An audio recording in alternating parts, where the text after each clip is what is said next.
Assalamualaikum dan salam sejahtera. Saya Nazri Kehar, ini agenda awani. Susulan daripada pengumuman kerajaan dan Perdana Menteri pada siang tadi berkaitan dengan penangguhan pelaksanaan kenaikan tarif elektrik untuk pengguna, tetapi bagi pengguna konglomerat ataupun syarikat-syarikat multinasional, subsidi yang diberikan mungkin akan ditarik balik, tetapi ia bukan berbentuk sekaligus, tapi mungkin dalam berfasa sifatnya, dan perinciannya akan diumumkan oleh menteri yang berkenaan berkaitan dengan tenaga dan juga berkaitan dengan kenaikan tarif elektrik. Itu yang pertama. Dan yang keduanya, mesyuarat juga memberi tumpuan bagaimana pelbagai kementerian dan agensi juga akan mengenal pasti campur tangan kerajaan bagaimana untuk mengurangkan kos harga dan juga memberikan kelegaan kepada rakyat untuk mendapatkan barangan makanan dan juga perkhidmatan. Jadi semuanya itu sedang diteliti dengan mesyuarat yang dipengerusikan oleh Perdana Menteri ke-10 Datuk Seri Anwar Ibrahim. Kerana untuk menangani kos sara hidup ini bukan semudah semalaman. Ia berkaitan dengan ekosistem dan juga pendekatan yang inklusif dari semua kementerian dan juga agensi. Kita tidak boleh berharap satu kementerian saja untuk menentukan harga barangan yang kita beli di pasar tani ataupun di kedai itu akan menepati kehendak kita dengan pendapatan yang kita perolehi. Tetapi sebenarnya kita perlu lihat the whole ecosystem ataupun sistem rantaiannya itu. Bagaimana dedak makanan ayam ataupun jagung yang diperlukan oleh penternak itu dapat mengurangkan kos output bagi peternak di ladang. Tetapi selepas itu apabila mereka menjualnya akan dibeli oleh pemborong dan juga peruncit, dan itulah yang akan kita dapatkan harga di pasar ataupun di pasaraya. Jadi bagaimana kita melihat semua perkara ini, Profesor Datin Dr. Fatimah Muhammad Arsyad, Fellow Laboratori Kajian Polisi Pertanian dan juga Makanan Universiti Putra Malaysia, sudah pun bersedia di Google Meet sekarang. Assalamualaikum Prof, apa khabar? Waalaikumsalam. Terima kasih. Terima kasih Prof. Prof, mungkin sepanjang pentadbiran Perdana Menteri ke-10 ini nampaknya beliau dan juga pasukannya benar-benar ingin melihat dan menangani kos sara hidup. Tetapi untuk berlaku adil juga kepada pihak kerajaan dan juga pentadbiran baru kerajaan perpaduan ini, apa perkara yang perlu diberi perhatian oleh kita sebagai rakyat dan juga memberi mungkin sedikit masa lagi kepada pentadbiran ini untuk memperincikan pendekatan yang mungkin sedikit berbeza ataupun lebih progresif sifatnya untuk menangani isu harga barang dan juga kos sara hidup ni, Prof. Terima kasih. Ini satu soalan yang sukar, tapi saya dan bersama Cik Nazri mungkin boleh bertolak sini memberi pandangan yang baik. Ya.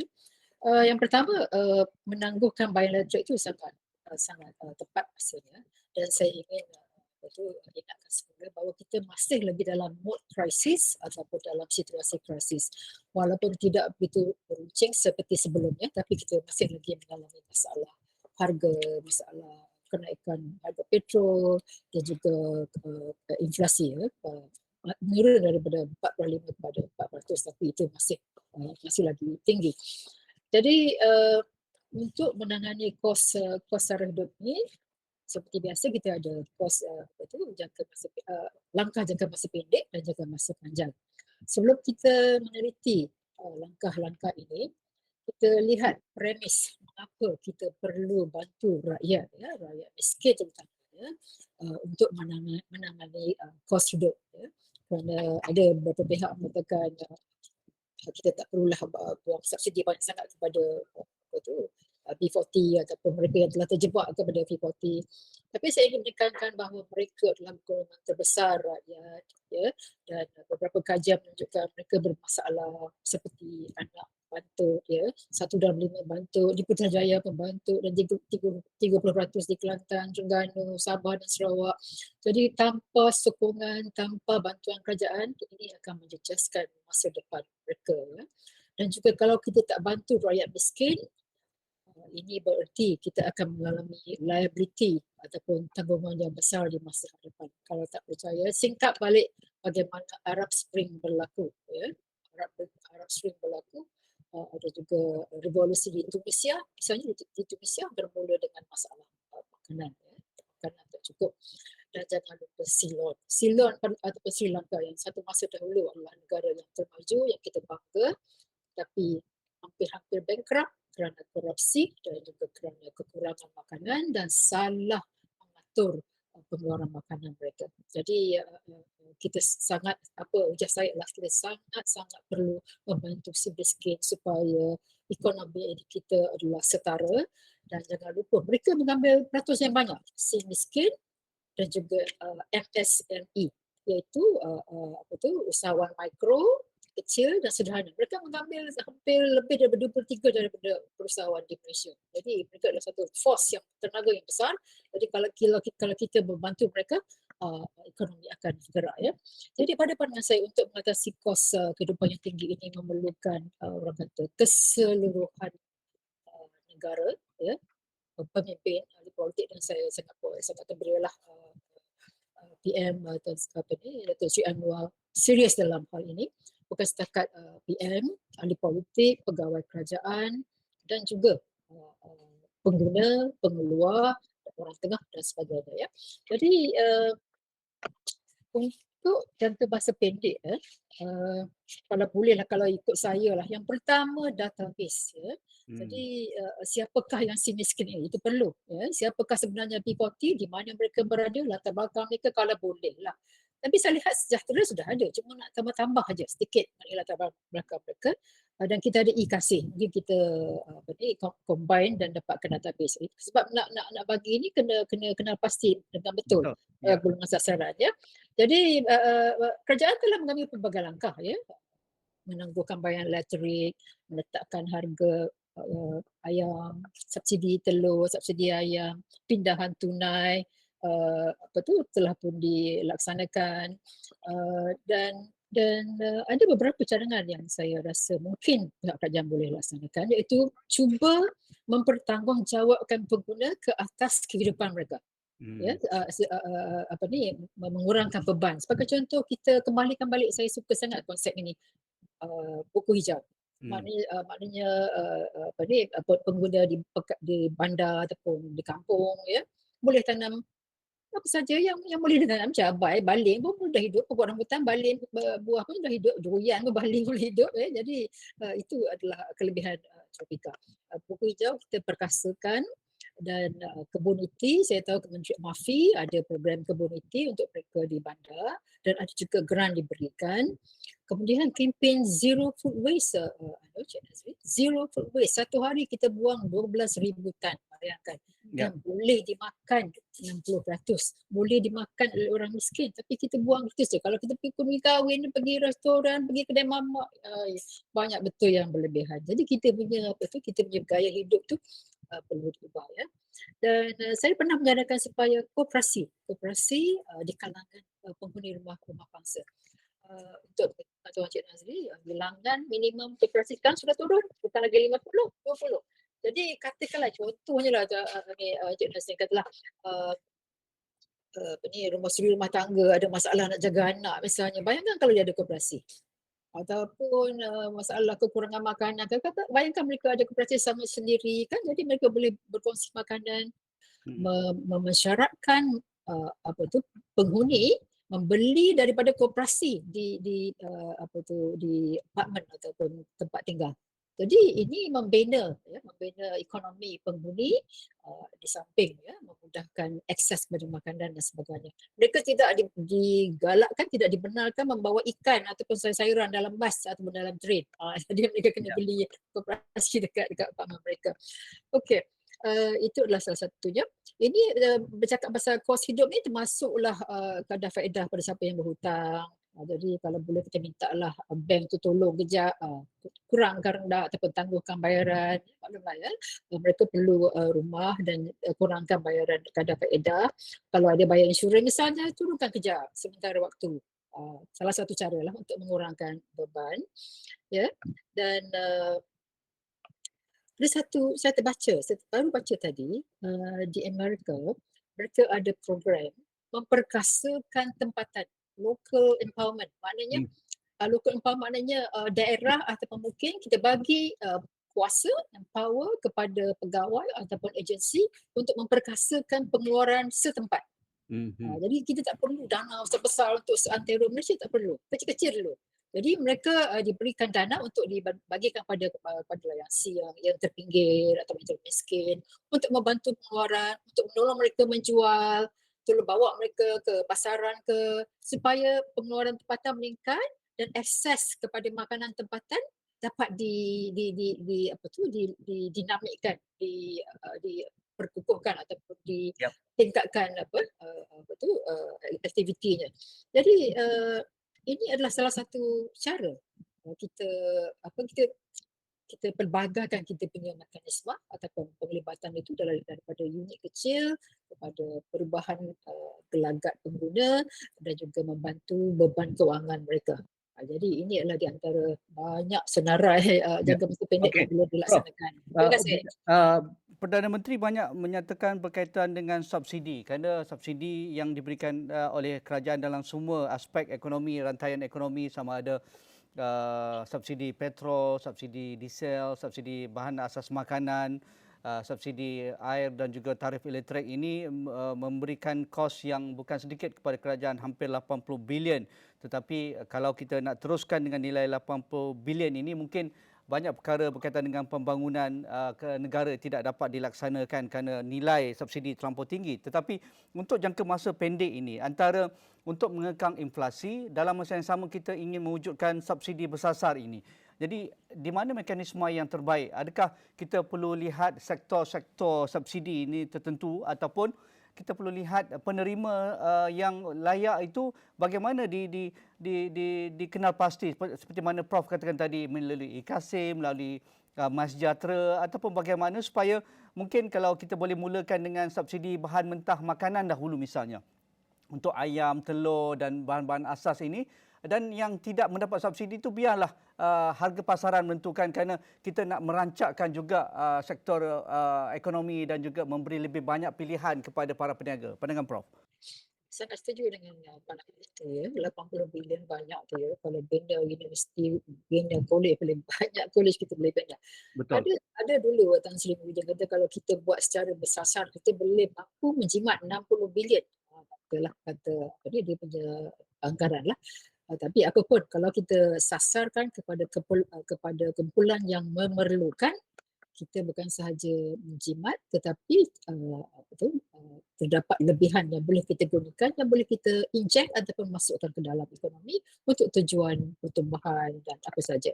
Ya. Jadi saya rasa kita tak perlu bimbang konglomerat ataupun syarikat-syarikat yang berjaya. Malahan kalau pada pandangan saya, kita perlu kenakan windfall tax. Windfall tax, ya. Sebab mereka untung, orang kata memang bukan lagi durian runtuh, emas runtuh lah tiba-tiba. Bilion mereka dapat dan kita terlepas peluang untuk mengenakan windfall tax ya. Saya dengar UK pun akan mulakan balik windfall tax ke atas syarikat yang beruntung, terutama syarikat gas dan juga petrol. Mereka memang orang kata laughing their ways to the bank lah ya, dengan banyak untung. Jadi sebabnya kerana mereka kaya atau mereka menjadi billionaire sama ada mereka menggunakan sumber alami kan, mereka extract daripada alam kan.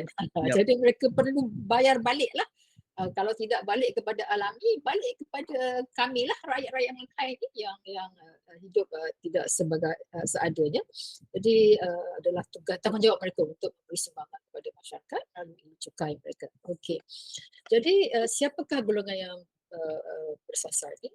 Tak lain tak bukan mereka yang miskin, yang terpinggir daripada pembangunan ataupun OKU ataupun orang tua ya, ataupun kadang-kadang orang pendatang pun ya. Kelompok marginal, Prof, orang asal. Yang terpinggir, yang nasib mereka tersepit disebabkan oleh hidup yang sempit ya. Sebagai contoh lah, seperti yang Encik Nazri sebutkan tadi, petani memanglah saya sangat tahu petani padi itu 90% dari mereka adalah B40. Jadi pengumuman kata nak bagi 10 million tu saya kira balik 10 million bagi dengan 200,000, seorang dapat lah RM50. Mm-mm. Dia nak beli Cash apa dia. lain Ya, ya. gitu. Tambah 50 million pun dapatlah 250 pun tak cukup ya. Kan setakat tak cukup memperbaiki pendapatan mereka, malahan apatah lagi nak mengubah ekosistem yang kita harapkan tadi ya. Okey, jadi ekosistem tu sangat penting di situ. Jadi golongan sasaran tadi petani ya, petani padi, petani sayur, bukan setakat petani padi tetapi usahawan mikro juga ya. Yep. Uh, saya sangat setuju masa PKP dulu untuk meningkatkan akses dan juga pendapatan. Kita buka banyak pasaran ya. Kita beri peluang kepada mereka untuk menjual ataupun membeli. Dan saya setuju dengan pandangan supaya pasaran itu menjadi bersaing ya. Sebab kita dengar Cik Nazri kerajaan kata kita nak jihad orang tengah, nak buang orang tengah. Sebenarnya fungsi orang tengah tidak boleh dimatikan. Betul. Kita akan sentiasa ada fungsi orang tengah. Perlukan. Nak berkahwin tu kena ada orang tengah nak pergi. Ini kan. Ya. Macam kita beli Amazon.com lah misalnya, mesti ada orang tengah. Ya. Mesti ada dia punya hub mana-mana tu. Ya. Walaupun datang daripada UK ke, tapi hubnya di Singapura, ada orang tengah lah tu. Jadi kita tak boleh apa orang kata memproduk peranak orang tengah. Jadi saya nak katakan di sini, kerajaan nampaknya terlupa ataupun tak sedar bahawa orang tengah yang paling besar sekali adalah kerajaan. Contohnya Syed Nazri, ini bukan untuk apa tapi untuk pendapatan. Contohnya 50 tahun agihan baja telah dipusatkan kepada satu agensi saja. Ya. Jadi bila dipusatkan Cik Nazri, bererti ia juga memonopoli agihan baja. Yep. Bila agihan baja dimonopoli, bererti orang nak masuk susah. Sebab mereka dah monopoli. Bila orang nak masuk susah, jadi tidak ada pertumbuhan industri baja ataupun industri input di Malaysia. Jadi kita berterusanlah mengimport daripada luar negara. Baja, import kimia, import lah ubat-ubatan, import benih, import baka, import mesin, import peralatan mesin, import buruh pun kita import. Patutlah memang kita punya sektor makanan ni memang parah lah ya. Udahlah orang kata produktiviti rendah, kos pengeluaran meningkat disebabkan oleh import. Bila kita mengimport Cik Nazri, kita juga mengimport inflasi.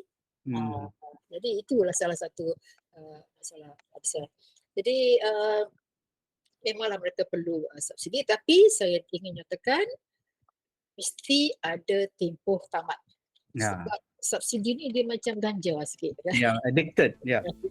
Dah bagi susah nak tarik balik. Tapi saya harap macam subsidi ayam tu ada dikatakan sampai Disember ya. Sekarang telur sudah kurang pula. Mungkinlah kita import sebab Januari dah raya Cina dan akan kita raya Ipoh pula. Jadi telur akan diperlukan. Saya tak pastilah mungkin import akan bertambah.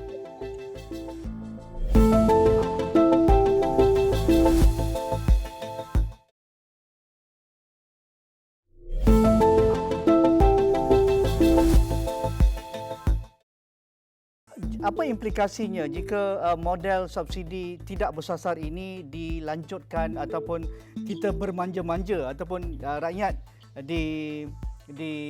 dijanjikan dengan berbagai jenis subsidi ini? For sure rakyat sukalah, terutamanya rakyat yang mungkin yang tidak layak ini dapat subsidi dan mereka sentiasa mengharapkan kerajaan akan mengumumkan subsidi diteruskan, kawalan harga akan diteruskan, tetapi apa impak kepada ekonomi dan juga ekosistem pertanian juga pertanian kita dan sebagainya, Prof? Subsidi ini ibarat apalah orang kata Panadol lah ya, dia kasih hilang pening ya, rehatkan badan kita, tetapi simptom atau masalah penyakitnya masih ada. Betul. Okay? Jadi ia adalah penyelesaian terdekat atau masa pendek. Dan harap maklum, kita tak dengar Thailand atau Vietnam menentukan harga, menentukan subsidi, tetapi subsidi mereka adalah dalam bentuk khidmat teknologi. Khidmat teknologi mereka sangat rapat, sangat intensif. Mereka bekerja rapat dengan petani. Saya tahu profesor-profesor di Thailand tu dia hidup dia berdamping rapat dengan petani. Begitu juga saintis-saintis di Holland dan juga Israel berganding rapat dengan petani untuk melaksanakan kajian. Sebab bila dia buat kajian, dia kena tahu apa yang dikenaki oleh petani.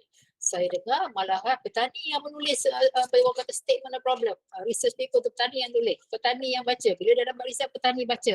Kemudian saintis tu perbaiki. Begitu juga saya dengar di Thailand baja diagihkan oleh koperasi, petani, sektor swasta. Kita satu je. Ya, agensi kerajaan. Jadi kerajaan lah orang tengah yang besar sekali. Ya. Begitu juga dalam sektor getah. Ya. Berpuluh-puluh tahun. Saya rasa dah sampai masanya kita buka ya. Petani kita bukannya lemah. Petani kita bijak sebenarnya. Kalau bagi dia peluang, tambah-tambah era-era ICT ni, mereka akan idea mereka akan bercabang-cabang. Ada yang teringin nak buka kilang lah, teringin nak menjual padi variety baru lah, teringin nak jual baca Prof, yang dia itu cipta saya nak dan tanya Prof. sebagainya.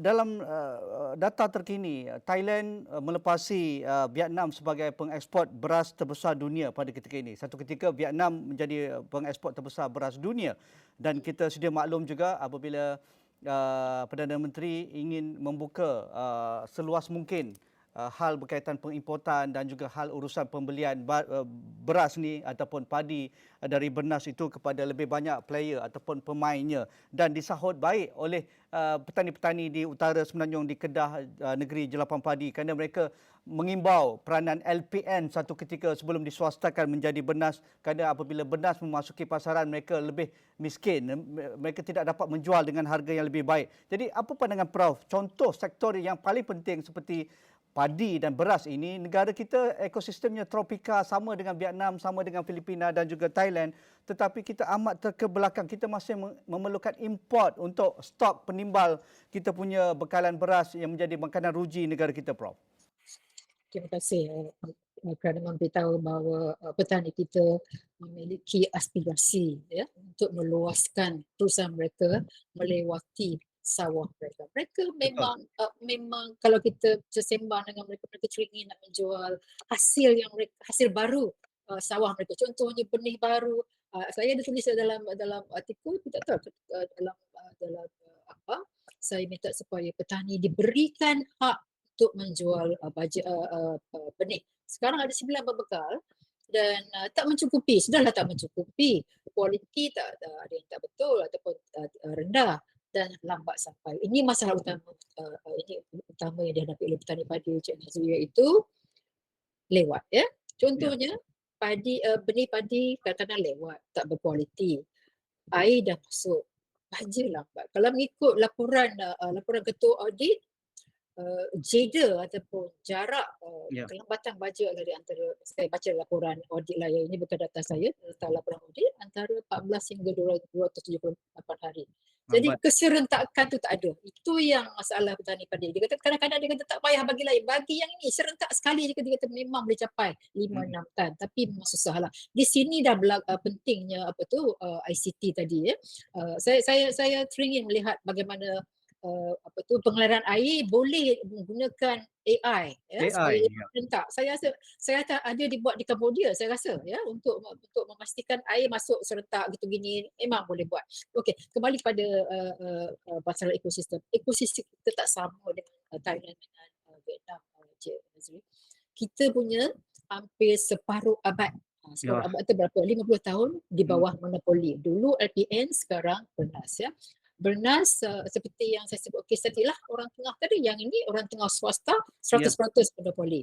Jadi bukan setakat dia monopoli, jadi melalui bisnes strategi dia bekerjasama dengan pengelang, pemborong. Jadi dia menguasai hampir 2/3. Ini kajian kami di UPM lah, 2/3 pasaran beras negara. Itu hampir-hampir kepada monopoli. Bila dah monopoli, siapa yang boleh masuk? Graduan tak boleh, toke besar pun tak boleh masuk, ahli politik pun tak boleh masuk. Jadi bila halangan nak masuk industri itu tinggi, jadi industri kita tak bergerak. Tak ada siapa yang sanggup datang invest untuk mengeluarkan inovasi baru. Jadi sebagai contohlah kita punya industri padi dan beras, kita punya IKS ataupun SME hanya ada kilang beras, tepung beras, bihun dan sedikit bedak sejuk. Mhm. Itu je kita dah budak sejuk pun setengah mati sekarang sebab dia tak bunuh. Tapi kalau kalau di negara Thailand, negara apa ni, Macam-macam Prof. macam-macam Ya, turut gilirannya. untuk kesihatan, untuk pembangunan, Kosmetik dan sebagainya. rice semua yang di Jepun tu yang paling mahal, sama Mhm, juga dengan Korea. mhm. Apa lagi, makanan baik, food and beverages. Jadi bila nilai tambah ada, nilai padi akan naik. Betul. Permintaan padi akan naik, kita tak ada itu. Sebab sekarang tadi adalah si bihun tadi, bihun pun tak sedap. Apa tadi, tepung beras, Mhm. dan juga, budak sejuk, sekali-sekala pakailah budak sejuk. Jadi memang sejalah sebab monopoli itu mengawal industri tersebut sebab dia tidak memberi peluang pada orang lain, ya. Jadi, bukan setakat kerajaan juga jadi, orang tengah yang besar, ini pihak Swasta swasta juga. Ya. yang besar. Jadi bila kerajaan kata nak letak GLC jadi orang tengah, saya pun bimbang. Aduh. Bila GLC masuk, maklumlah GLC ni masuk dengan kodnya kan, Ya. dengan modal besar. Siapa berani melawan mereka? Nampak tu. Yang kita mahukan macam di Thailand, bisa juga di Vietnam. Ramai yang si kecil-kecil ni. Saya Ya, koperasi-koperasi dan sebagainya. terutama koperasi lah, terima kasih lah. Saya dengar dekat negeri China tu yang mengagihkan baja bukannya agensi, petani itu sendiri mengagihkan baja. Nampak dinamiknya situasi tu. Jadi struktur industri itu sangat penting supaya ekosistem itu menghala kepada persaingan, menghala kepada pemerkasaan si kecil ini. Kita perlu kilang-kilang kecil. Ada satu data ya, Cik Nazri, ya. Pada saya muda lah, satu mungkin Cik Nazri tak ada, saya muda tahun 1970-an, terdapat hampir 2,000 kilang. Bayangkan. Ya, bayangkan. Sekarang dah turun 170 je. Besar-besar semua. Daripada 2000 ke 170 ya Prof ya? Ya, dan 70% daripada kilang ni dimiliki oleh koperasi. Dan koperasi itu adalah petani. Petani Cina ada, Melayu ada. Tapi bila masuk LPS sampailah sekarang, dia telah menjadi concentrated. Ya. Highly concentrated. Istilah silap tu. Jadi petani tu, puratanya, dia berdepan dengan satu ada dua pilihan pembeli je. Tapi kalau petani di Johor misalnya, di Sawaring misalnya, mereka tak ada langsung. Mereka kena hantar sampai ke Melaka. Sampai ke Melaka dah tolak 30%. 1/3 daripada resit Cik Nazri. 30%. Ya maklumlah kadang tengah jalan hujan dan Ya, sebagainya. kos pengangkutan dan sebagainya. Okey Prof, menarik perbincangan kita. Mungkin kita boleh lanjutkan lagi mungkin dalam sistem perekonomian makanan yang lain selain daripada mungkin ini sebagai satu tanda aras bagaimana sistem yang kita sudah pun warisi iaitu pengeluaran padi itu perlu dilakukan anjakan dan juga pendekatan yang lebih segar, lebih berdaya saing dan juga menghormati hak petani dan sebagainya. Terima kasih Prof Datin Dr. Fatimah Muhammad Arsyad atas masa yang diberikan, Fellow Laboratory Kajian Polisi dan juga Pertanian dan juga Makanan Universiti Putra Malaysia. Sekian saja. Assalamualaikum. Kita jumpa lagi.